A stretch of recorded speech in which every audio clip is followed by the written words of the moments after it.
আমাদের নগর এলাকায় যে সমস্ত স্বাস্থ্যসেবা কার্যক্রম চলমান আছে সেই স্বাস্থ্যসেবা চলমান কার্যক্রম যেন কোনোভাবেই ব্যাহত না হয়।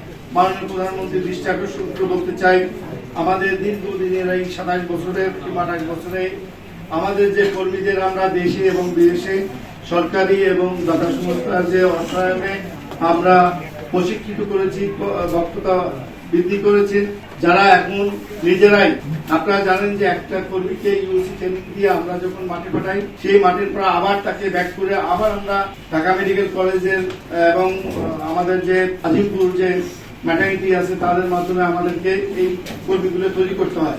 একজন ইউসি যে ট্রেনিং পায় সেই ট্রেনিং এর মাধ্যমে সে কিন্তু নর্মাল ডেলিভারি করতে পারে। তারপরেও আমরা ওভার কনফার্মেশন জন্য সেখানে আমাদের স্পেশালিস্ট ফিজিশিয়ান থাকেন।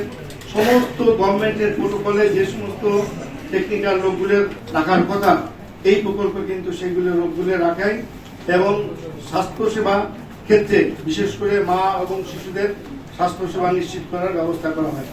প্রিয় প্রধানমন্ত্রীকে জানাতে চাই যে নগর স্বাস্থ্য কাজে পিআইইউ এবং প্রকল্প ব্যবস্থাপনার যে সমস্ত কর্মকর্তা 4382 জন যে সমস্ত কর্মকর্তা আছে তিনি মানবিক দিক বিবেচনা করবেন। যদি স্বাস্থ্য মন্ত্রণালয় দিয়ে চালাইতেই হয় তাহলে এদেরকেও সেখানে আত্মীকরণ করবে।